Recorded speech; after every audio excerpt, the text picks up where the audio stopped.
Good morning everyone, welcome back to our channel. हम लोग आज जा रहे हैं बैंगलोर से मैसूर। तो बैंगलोर से मैसूर जाने के लिए हम लोगों को करीबन 2.5 घंटे टाइम लगेंगे और हम लोग जा रहे हैं बाय रोड। जो हस्बैंड जो है अभी तैयार हो रहा है और हम लोग अभी तैयार हो गए हैं। हम लोग अर्ली मॉर्निंग ही निकल रहे हैं ताकि हम लोगों को ट्रैफिक में ज्यादा दिक्कत ना हो, इसलिए।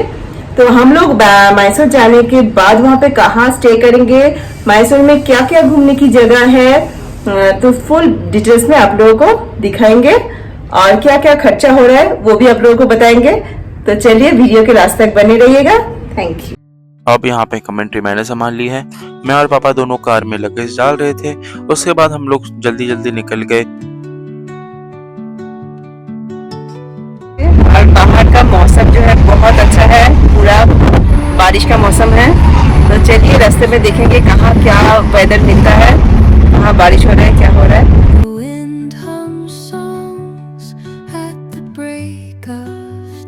निकलने के बाद हमारा सबसे पहले काम था कार में पेट्रोल डलवाना, क्योंकि उसके बिना तो गाड़ी चलेगी नहीं। अब हमने कार में ज्यादा पेट्रोल डाला नहीं, 3000 का ही पेट्रोल डाला, क्योंकि कार में पहले से ही पेट्रोल था। अब आप लोग एक चीज नोटिस कीजिए, अगर बंदा काम करना चाहे तो कैसे भी कर सकता है।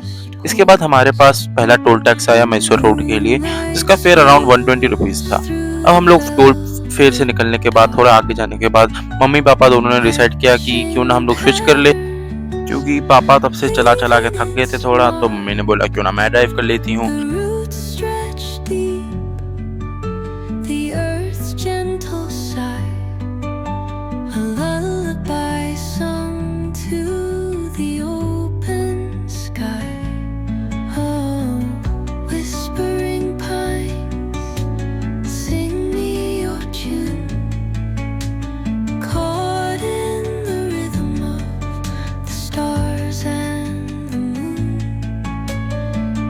उसके बाद मम्मी ने चलाने के बाद थोड़ी देर पापा ने गाड़ी फिर से संभाल लिया, क्योंकि सामने थोड़ा ट्रैफिक आ गया था। तो उसके लिए पापा ने बोला कि मैं संभाल लेता हूँ। उसके बाद हम लोग अपने सेकंड टोल टैक्स पे आए, जहाँ पे फेयर अराउंड 250 था, जो हमें कभी भी पे नहीं करना पड़ता, क्योंकि पापा आर्मी में है और आर्मी वालों के लिए टोल टैक्स फ्री ही रहता है। उसके बाद हम आगे जा रहे थे, हम सब एंजॉय भी कर रहे थे। देखिए मम्मी पापा दोनों, पापा तो कार ड्राइविंग में हमेशा ज्यादा ही बिजी रहते हैं। उसके बाद हम आगे गए तो मैसूर 106 किलोमीटर दूर था दिखा रहा था। बट द मेन प्रॉब्लम ये था कि हमारा वेदर जो था वो धीरे धीरे बहुत खराब हो रहा था। बट हमने इसको ज्यादा ध्यान नहीं दिया और हम लोग अपने जर्नी को एंजॉय कर रहे थे। उसके बाद हम लोग एक जगह पे रुके, जहाँ पे हमने ब्रेकफास्ट करने का सोचा। हमने वहाँ पे इडली लिया, डोसा लिया। तब पापा थोड़ा शॉक हो गए थे कि इतना बड़ा इडली का साइज कैसे हो सकता है, क्योंकि हमने जनरली उतना साउथ इंडियन डिशेस तो खाए नहीं है। वो जितना भी खाया है वहाँ पे हमने आज तक इतना बड़ा इडली देखा नहीं था। तो पापा थोड़ा शॉक हो गए, थोड़ा हंस रहे थे ये सब लेके। उसके बाद हमने कुछ और भी ऑर्डर किया, जैसे डोसा और पूरी सब्जी, ये सब हमने ऑर्डर किया। सब खाना अच्छा ही था, बस मतलब यहाँ पे जो है सब आपको ब्रेकफास्ट के टाइम पे हमेशा डोसा इडली मिलेगा, क्योंकि साउथ के साइड पे यही इन लोगों का स्टेपल फूड होता है, तो यही मिलता है ज्यादातर, बाकी उतना कुछ मिलता नहीं। अभी ये फसला चाय पीने हम लोग फटाफट निकलेंगे यहाँ से। चाय यहाँ पे बहुत अच्छा मिला है और इस मौसम में बिना चाय का मतलब नहीं है।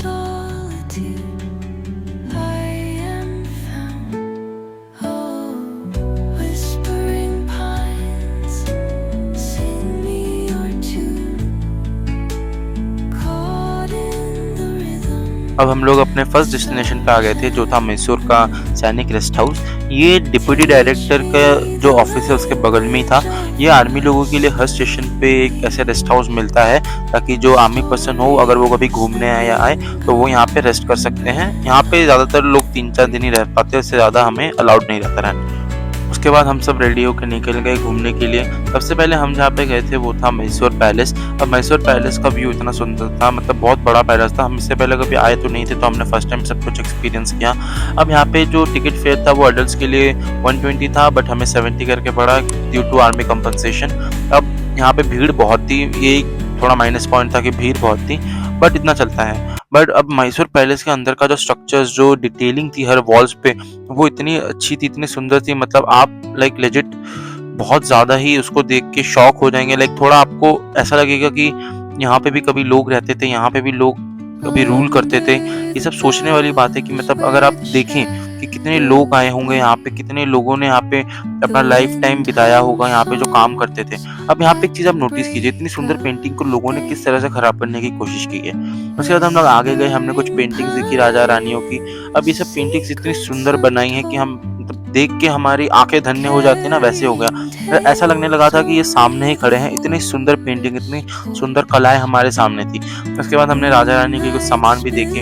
ये सब देख के हमें सोचने में मजबूर कर देती हैं कि ये सब कभी यूज हुए थे, ये सब कभी यहाँ पे लोग रहते थे।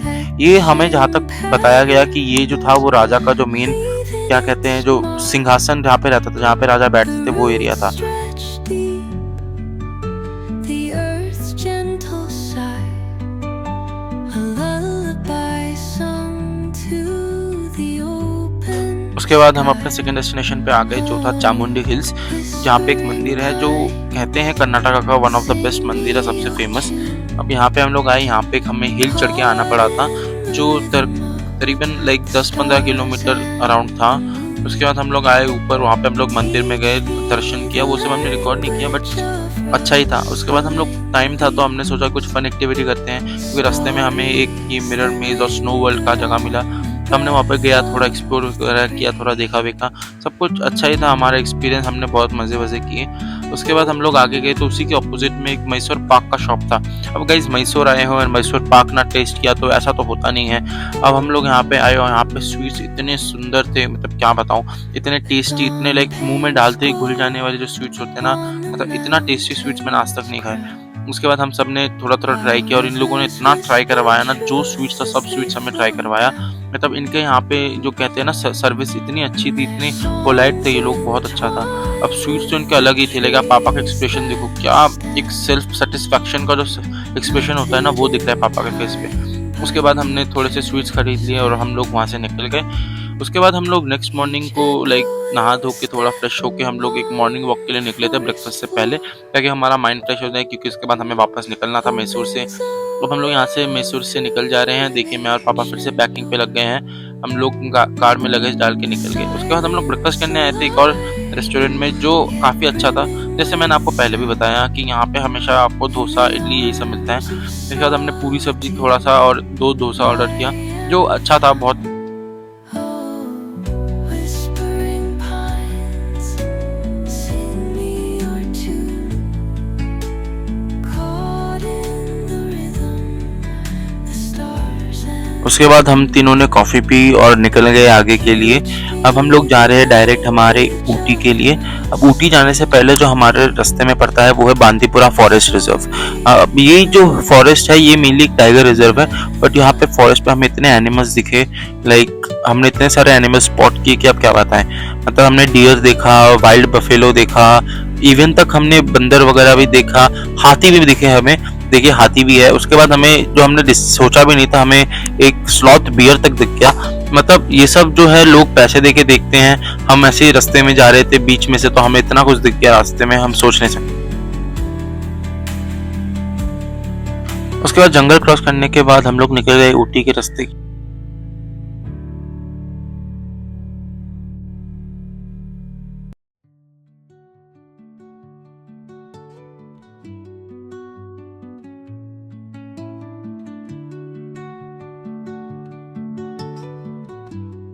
अब यहाँ पे जो है हम लोगों को एक हिल मिला जहाँ पे हेयर पिन टर्न होता है। अब ये अगर कोई प्रोफेशनल ड्राइवर ना हो या जिसको आता ना हो, उसके लिए बहुत डिफिकल्ट हो जाते हैं इन सब जगहों पे चढ़ाने के लिए। अब हम अपने थर्ड डेस्टिनेशन जो है कुन्नूर का एक आर्मी रेस्ट हाउस, हम लोग ऊटी में नहीं गए थे, हम लोग पहले कुन्नूर में गए थे। हमने सोचा था कुन्नूर से ऊटी जाएंगे। अब यहाँ का गेस्ट हाउस जो था ये भी आर्मी गेस्ट हाउस ही है। secrets untold, carrying tales only the forest.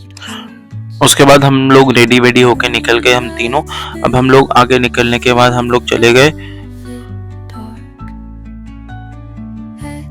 अब हम लोग आ गए हैं। आप हम लोग कुन्नूर से ऊटी जाने के लिए रास्ते पे आ गए हैं। ये देखिए कुन्नूर स्टेशन। अब यहाँ पे हम लोग टॉय ट्रेन करके हमने सोचा था ऊटी तक जाएंगे। अब हमारा पहले से ही हमने रिजर्व कर रखा था seat.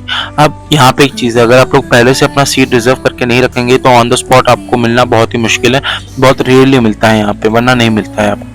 Whispering pines, sing me your tune. Caught in अब इस टॉय ट्रेन में 2 टाइप्स के सीट्स होते हैं, first class reserve and then there is second class reserve. First class reserve में आपको थोड़े से कंफर्टेबल सीट्स मिलेंगे, सोफा एंड ऑल, और सेकंड क्लास रिजर्व में आपको सिंगल सीट मिलेंगे जो थोड़ा सा कम कंफर्टेबल होगा। It all depends on the price which you pay. After that हम लोग ऊटी में आ गए थे। अब ऊटी का व्यू आप खुद ही देख लीजिए, इतना सुंदर था, लाइक माउंटेन्स, ग्रीनरी, सब कुछ मिला के like you know feels like आप बादल में ही हो। इतना सुंदर व्यू था, आप खुद ही एंजॉय कीजिए।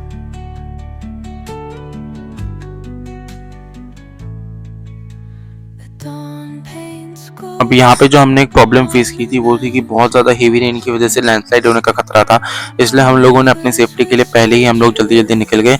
हम लोग ज़्यादा कुछ एक्सप्लोर कर नहीं पाए, बट हमने सोचा कि नेक्स्ट टाइम जब वापस आएंगे तब एक्सप्लोर करेंगे। Thank you all for watching the video. Please like share subscribe कर देना।